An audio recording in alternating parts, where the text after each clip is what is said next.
पश्चिमी उत्तर प्रदेश का दौरा जनाब बैरिस्टर असदुद्दीन ओवैसी साहब का था और यकीनन गाजियाबाद से लेकर मुरादाबाद तक जो जोश और जो मोहब्बत लोगों ने दिखाई है वो यकीनन काबिल मुबारकबाद है। दिन बैरिस्टर असदुद्दीन ओवैसी साहब पश्चिमी उत्तर प्रदेश के दौरे पे थे। गाजियाबाद, हापुड़, डासना, मसूरी, गजरौला होते हुए मुरादाबाद, संभल, अमरोहा के इलाकों में दौरा किया, जिसमें तकरीबन 2,500 से 3,000 गाड़ियां, पूरा काफिला बैरिस्टर असदुद्दीन ओवैसी साहब के साथ था।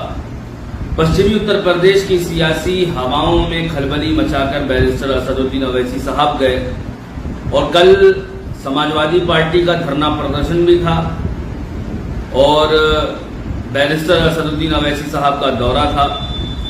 लोगों के अंदर जागरूकता और लोगों के अंदर जो मोहब्बत और जो प्यार थी, कल मैं डिंगरपुर में देखा। मैंने डिंगरपुर में हजारों की तादाद में कार्यकर्ता, पदाधिकारी काफी देर से इंतजार कर रहे थे अपने कायद बैरिस्टर असदुद्दीन ओवैसी साहब का। हजारों की तादाद में भीड़ थी, गर्मी भी सख्त थी और इस गर्मी की शिद्दत में, भूख में, प्यास में अपने कायद बैरिस्टर असदुद्दीन ओवैसी साहब का इस्तकबाल करने के लिए लोग दूर दूर से आए थे और एक झलक देखने के लिए। मैंने देखा नौजवानों के अंदर, जब बैरिस्टर असदुद्दीन ओवैसी साहब गाड़ी से उतरे, लोगों ने सेल्फी लेना शुरू करी, धक्का मुक्की भी हुई और लोग बेताब थे एक झलक पाने के लिए अपने कायद बैरिस्टर असदुद्दीन ओवैसी साहब का। लेकिन पश्चिमी उत्तर प्रदेश का ये दौरा पूरी सियासत में खलबली मचाकर गया है। 2022 में होने वाले विधानसभा चुनाव के लिए तमाम सियासी जमातों ने तैयारियां शुरू की हैं और बैरिस्टर असदुद्दीन ओवैसी साहब का पश्चिमी उत्तर प्रदेश का पहला दौरा बहुत ही कामयाब दौरा। और यकीनन ये मानिए कि अगर ये भीड़ जो दौरे में नजर आ रही है, चाहे वो आजमगढ़ का दौरा हो, चाहे वो जौनपुर का दौरा हो, चाहे वो बहराइच का दौरा हो या पश्चिमी उत्तर प्रदेश का दौरा हो, अगर ये भीड़ वोटों में कन्वर्ट हो गई और लोगों के समझ में आ गया तो यकीनन उत्तर प्रदेश की सियासत बदल जाएगी। जो लोग मुसलमानों के वोटों से सत्ता की कुर्सी पर बैठने का ख्वाब देखते हैं, यकीनन उनके रातों की नींद खराब हो गई है, रातों की नींद खत्म हो चुकी है उन लोगों की। खासतौर से समाजवादी पार्टी जो मुसलमानों के वोटों से सत्ता की कुर्सी पर बैठती है, उनकी भी नींद खराब हो गई है ओवैसी साहब के दौरे से कि नौजवान जागरूक हो रहा है, नौजवान बेदार हो रहा है। बैरिस्टर असदुद्दीन ओवैसी साहब को अपना लीडर तस्लीम कर चुका है। 2017 के बिलमुकाबिल जब 2017 में इलेक्शन हुआ था और ओवैसी साहब ने 38 सीटों पे अपने प्रत्याशी उतारे थे, अक्सरियत सीटों पे जमानत जब्त हुई थी। कहीं पर 150 वोट मिला था, कहीं 3,000 वोट मिला था, कहीं 5,000 वोट मिला था, कहीं 8,000 वोट मिला था। लेकिन 2017 के बिलमुकाबिल 2022 में पार्टी मजबूत हुई है, पार्टी का ऑर्गेनाइजेशन मजबूत हुआ है, पार्टी का संगठन मजबूत हुआ है। अल्हम्दुलिल्लाह 70 जिलों के अंदर मजलिस इत्तेहादुल मुस्लिमीन का संगठन है, मजबूत संगठन है। पूरी ताकत के साथ संगठन को मजबूत करने की पूरी कोशिश की जा रही है और 2017 के मुकाबिल 2022 में पार्टी और मजबूत होगी। पार्टी का गिराव बढ़ा है और नौजवान जागरूक हो रहा है, नौजवान पार्टी के साथ जुड़ रहा है, नौजवान बदलाव चाहता है। कल के पश्चिमी उत्तर प्रदेश के दौरे से ये महसूस हुआ है कि नौजवान सियासत में बेदार हुआ है, नौजवान सियासत में अब हिस्सेदारी की बात करने लगा है, नौजवान अब ताबेदारी से दूर हो रहा है। बैरिस्टर असदुद्दीन ओवैसी साहब के जो मकासद हैं, हम उन मकासद की तरफ बढ़ रहे हैं। 2022 में होने वाले विधानसभा चुनाव के लिए पूरी ताकत लगाई जा रही है। जो लोग ये कह रहे हैं कि ओवैसी साहब के आने से भाजपा को फायदा होगा, जो लोग ये कह रहे हैं कि बी टीम और सी टीम है, जो लोग ओवैसी साहब पर तरह तरह के इल्जाम लगा रहे हैं, मेरा उनसे एक ही सवाल ये है कि 2022 के अंदर हम लोग पूरी ताकत से चुनाव लड़ रहे हैं। भागीदारी संकल्प मोर्चा तैयार किया है जिसमें और भी पॉलिटिकल जमातें हैं, और भी पॉलिटिकल ऑर्गेनाइजेशन है, सियासी जमातें हमारे साथ मौजूद हैं। अगर आपको लगता है कि ओवैसी साहब के आने से बीजेपी को फायदा हो रहा है तो आप लोग हमारे साथ आइए।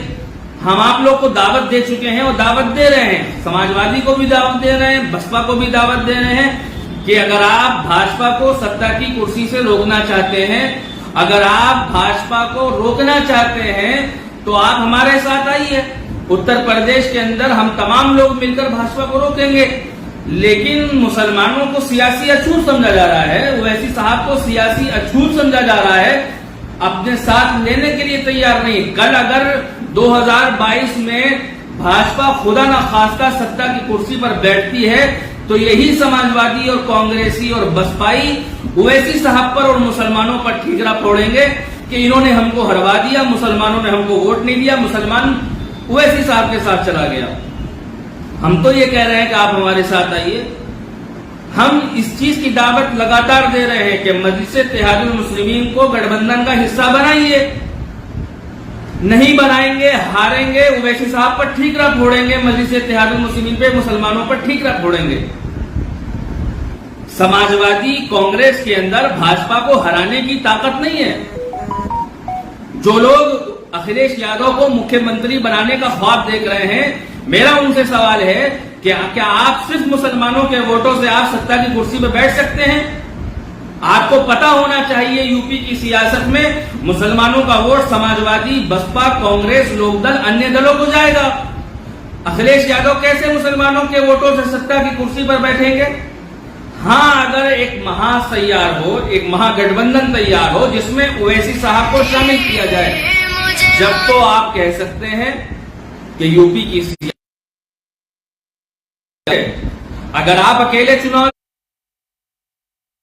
लड़ेंगे, समाजवादी वाले, बसपा वाले, कांग्रेस वाले, तो आप भाजपा को नहीं रोक सकते। 2022 में भाजपा फिर सत्ता की कुर्सी पर बैठने के लिए तैयार है।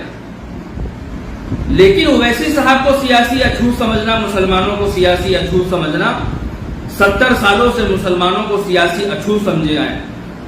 बिरयानी के तेजपात के पत्तों की तरह इस्तेमाल किया, मुसलमानों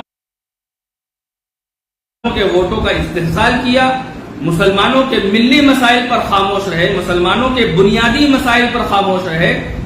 मेरा सवाल इन तमाम सेकुलर जमातों से है जो मुसलमानों के वोटों से सत्ता की कुर्सी पर बैठते हैं। मेरा उनसे सवाल यह है कि मुसलमानों के बुनियादी और मिल्ली मसाइल पर क्यों खामोश रहते हैं?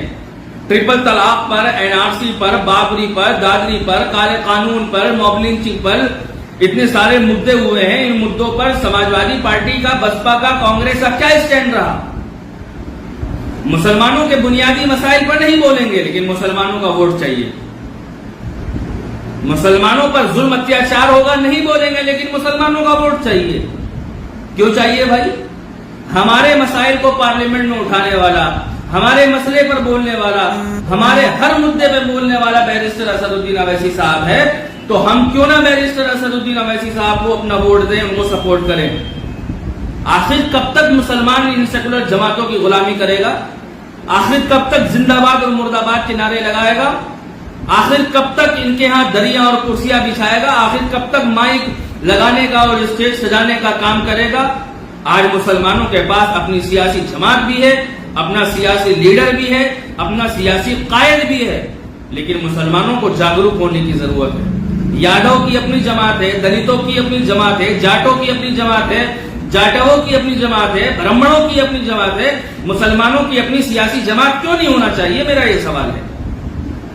मुसलमानों का अपना सियासी लीडर, सियासी कायद क्यों नहीं होना चाहिए? कल का दौरा देखकर ये लगा है कि 74 सालों में कोई ऐसा मुस्लिम वाहिद लीडर निकल के आया है जिसका ऐसा इस्तकबाल हुआ है। वरना 74 सालों में हिंदुस्तान की राजनीति में कोई ऐसा लीडर निकल कर नहीं आया जो नौजवानों के अंदर बेदारी पैदा कर सके, नौजवानों को हुकूक की बात कह सके। मेरा ये पैगाम आप तमाम लोगों को मेरी इस वीडियो के जरिए से 2022 में होने वाले विधानसभा चुनाव के लिए अपनी जमात को, अपनी क़यादत को, अपनी लीडरशिप को तैयार करिए। आप मजबूत होंगे, आप मुत्तहिद होंगे, दूसरी सियासी जमातें आपके पास आएंगी। आज हम कह रहे हैं, कल वो लोग कहेंगे हमसे गठबंधन कर लो। लेकिन अपनी सियासी जमात को मजबूत करना होगा, अपनी सियासी लीडरशिप को तैयार करना होगा। अपने तमाम इख्तलाफात को, बुनियादी जितने भी मसलकी इख्तलाफात हैं, मजहबी, अकायद के, बिरादरी के, मोहल्लों के तमाम इख्तलाफात को खत्म करके मजलिस इत्तेहादुल मुस्लिमीन के बैनर तले आना होगा। जब जाके आपका कोई मसला हल होगा, वरना कोई मसला हल होने वाला नहीं है।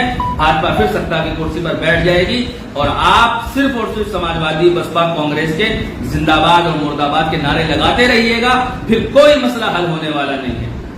5 साल के लिए फिर आपको इस्तेमाल किया जाएगा, फिर इस्तेमाल किया जाएगा आम की गुठली की तरह, फिर इस्तेमाल किया जाएगा केले के छिलके की तरह, फिर इस्तेमाल किया जाएगा बिरयानी के तेजपात के पत्तों की तरह। हम कह रहे हैं सबकी अपनी सियासी जमात है, सबका अपना सियासी लीडर है, तो आप अपने दरमियान से अपनी सियासी जमात, अपना लीडर क्यों नहीं निकालते?